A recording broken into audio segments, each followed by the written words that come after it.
नमस्कार, जी न्यूज पर आप सभी का स्वागत है। और आज प्रधानमंत्री नरेंद्र मोदी के कैबिनेट के विस्तार के बाद अब नए मंत्रालयों का बंटवारा भी कर दिया गया है और उसकी डिटेल्स हम आपको दे रहे हैं। इस कैबिनेट विस्तार की सबसे बड़ी खबर यह है कि स्मृति ईरानी को एचआरडी मंत्रालय से हटा दिया गया है और उन्हें टेक्सटाइल मंत्रालय की जिम्मेदारी दी गई है। सूचना प्रसारण मंत्रालय वेंकैया नायडू को इसकी जिम्मेदारी सौंपी गई है। साथ ही स्मृति ईरानी को अब टेक्सटाइल मंत्रालय दिया गया है एचआरडी मिनिस्ट्री से हटाकर। मनोज सिन्हा को संचार मंत्रालय का अतिरिक्त प्रभार सौंपा गया है। जयंत सिन्हा को नागरिक उड्डयन मंत्रालय का राज्य मंत्री बनाया गया है। वहीं रविशंकर प्रसाद को कानून मंत्रालय का अतिरिक्त प्रभार सौंपा गया है। नरेंद्र तोमर को ग्रामीण विकास मंत्रालय सौंपा गया। वहीं विजय गोयल को स्वतंत्र प्रभार युवा मामले का बनाया गया है। इसके साथ ही सदानंद गौड़ा को सांख्यिकी कार्यक्रम कार्यान्वयन की जिम्मेदारी सौंपी गई। अनुप्रिया पटेल को स्वास्थ्य परिवार कल्याण का राज्य मंत्री बनाया गया है। साथ ही एमजे अकबर को विदेश राज्य मंत्री की जिम्मेदारी सौंपी गई है। हंसराज अहीर को गृह राज्य मंत्री बनाया गया है। चौधरी वीरेंद्र सिंह को स्टील मंत्रालय की जिम्मेदारी सौंपी गई है। अनिल माधव दवे को वन पर्यावरण मंत्रालय का स्वतंत्र प्रभार इंडिपेंडेंट चार्ज दिया गया। रामदास अठावले को सामाजिक न्याय मंत्री बनाया गया। वहीं फग्गन सिंह कुलस्ते को स्वास्थ्य राज्य मंत्री का प्रभार सौंपा गया है। महेंद्र नाथ पांडे को मानव संसाधन विकास राज्य मंत्री बनाया गया। साथ ही राजन गोहेल को रेलवे राज्य मंत्री की जिम्मेदारी दी गई है। कृष्णा राज को महिला और बाल कल्याण का राज्य मंत्री बनाया गया। एमओएस के तौर पर जिम्मेदारी दी गई। प्रकाश जावड़ेकर को मानव संसाधन विकास मंत्रालय एचआरडी मिनिस्ट्री दी गई है। अब स्मृति ईरानी से एचआरडी मंत्रालय लेकर टेक्सटाइल मंत्रालय दिया गया है। अब ये जिम्मेदारियों में बदलाव इसके साथ किया गया। दो तस्वीरें हम आपको दिखा रहे हैं। प्रकाश जावड़ेकर प्रमोट होते हुए जब शपथ उन्होंने ग्रहण की, साथ ही स्मृति ईरानी से अब एचआरडी मंत्रालय उनसे लेकर टेक्सटाइल मंत्रालय की जिम्मेदारी उन्हें सौंप दी गई है। जी मीडिया संवाददाता रवि त्रिपाठी इस पर और ज्यादा डिटेल्स दे रहे हैं।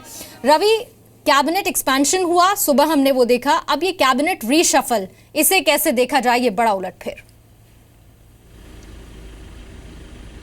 देखिए, जिस तरह से प्रधानमंत्री ने कल कहा था और उनके हवाले से कोट छपा था कि ये बदलाव नहीं है, विस्तार है, लेकिन कई सारा बदलाव देखने को मिल रहा है। अगर बड़ा बदलाव देखा जाए तो सबसे बड़ा बदलाव स्मृति ईरानी है, क्योंकि पूरे एजुकेशन पॉलिसी पर अभी हाल के डेट में एक तरह कहा जाए तो पब्लिक के लिए उसको डाला गया न्यू एजुकेशन पॉलिसी जो लाना था, उस प्रोसेस के जरिए उनको हटाया जाना, यानी कि उनका बड़ा डिमोशन है अगर देखा जाए तो। स्मृति ईरानी को हटाया जाना, साथ ही सदानंद गौड़ा से लॉ एंड जस्टिस को छीनना, क्योंकि लॉ एंड जस्टिस के जरिए ऐसा लग रहा था कि सरकार मैनेज नहीं कर पा रही है जो चीज़ें जुडिशरी के जरिए उनको सहायता मिलनी चाहिए था, चाहे जो उनको फेवर होना चाहिए था, कहीं ना कहीं जुडिशरी एकदम उनसे मैनेज नहीं हो पा रहा है।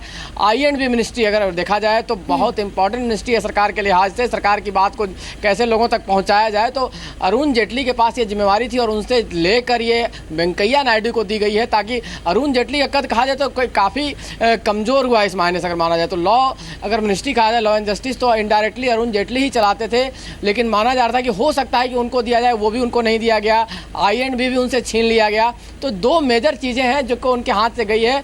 कहीं ना कहीं अरुण जेटली का कद धीरे धीरे इस मंत्रालय में, जो मोदी जी के किचन का एक तरह से कहा जाए कोर ग्रुप है, उसमें कमज़ोर होती जा रही है। और एक बड़ी जगह पाई है प्रकाश जावड़ेकर ने। प्रकाश जावड़ेकर को एक तरह कहा जाए सबसे बड़े विनर है आज के दिन के सबसे बड़े विनर कोई है तो प्रकाश जावड़ेकर हैं, क्योंकि कैबिनेट रैंक भी हुआ, एचआरडी मिनिस्ट्री जैसा बड़ा मंत्रालय उनको मिला, जो कि आरएसएस का सीधा दखल है उस मंत्रालय में। देखा जाए तो आरएसएस उस मंत्रालय पर उनकी नज़र है, क्योंकि न्यू एजुकेशन पॉलिसी को पूरा बदलना चाहते हैं वो अपने हिसाब से।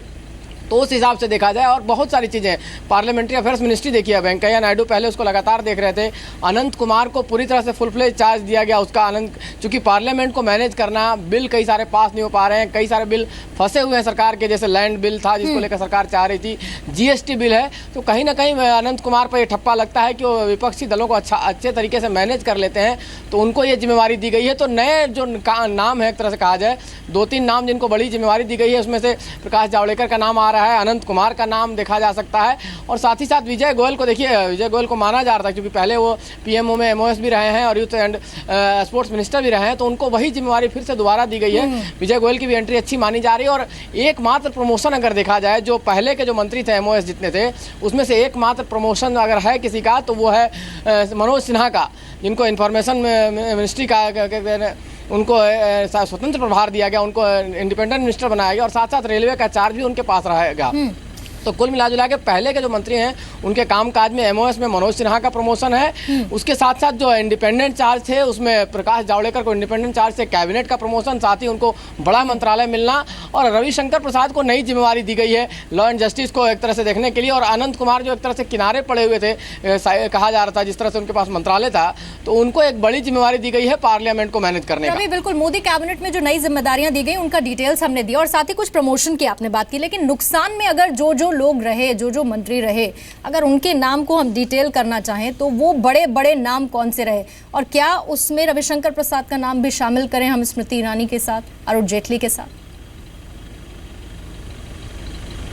जी बिल्कुल, देखिए नुकसान की बात करें तो अरुण जेटली को बड़ा नुकसान माना जा रहा है, क्योंकि उनके साथ जो आईएनबी मिनिस्ट्री था, जिसको माना जा रहा था कि मैंने बार बार आपको कहा कि सरकार चाहती है कि जो बातें वो जनता तक पहुंचाना चाहती है वो मीडिया के जरिए जाए, उसको पहुंचे सही तरीके से। शायद ये नहीं हो पा रहा था, इस वजह से वो मिनिस्ट्री वेंकैया नायडू को दी गई है। अब उन पर जिम्मेवारी दी गई है, तो एक उनका डिमोशन माना जाए।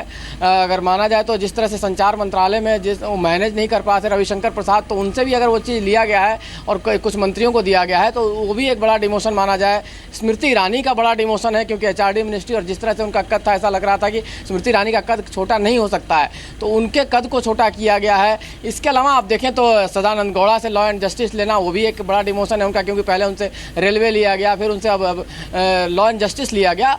एक और चीज़ देखने को मिल रही है कि जयंत सिन्हा जो फाइनेंस मिनिस्टर में थे, फाइनेंस से हटाकर उनको कोई प्रमोशन नहीं दिया गया है, उनको सिविल एविएशन में डाला गया है, तो उनका भी डिमोशन ही कहा जाएगा कि अगर उनको यहाँ से हटाकर एमओएस के तौर पे दूसरे जगह रखा जा रहा है तो वो प्रमोशन नहीं माना जाएगा, ये डिमोशन है। तो कुल मिला कर कई सारे मंत्री जो कि अपने जगह पर रह गए, उनमें से डॉक्टर हर्षवर्धन है जो अपने आप को रिटेन रख गए, राधा मोहन सिंह अपने आप को रिटेन रख गए, जिन पर डर था, जिनको माना जा रहा था कि इनका बदलाव हो सकता है, रामविलास पासवान अपने आप को रिटेन कर गए, तो कई लोगों ने अपने आप को रिटेन भी किया है। कई का कद घटा है और जो कद बढ़ने वाली बात है उसमें से 2-3 इंपॉर्टेंट नाम है, जिसमें से प्रकाश जावड़ेकर का सबसे बड़ा नाम है, दूसरा नाम रविशंकर प्रसाद को लॉ एंड जस्टिस की जिम्मेवारी के नाते माना जाएगा और अनंत कुमार का कद बढ़ा है इसमें। ठीक, बहुत बहुत शुक्रिया रवि, पूरी जानकारी इतनी तफसील से हमें देने के लिए।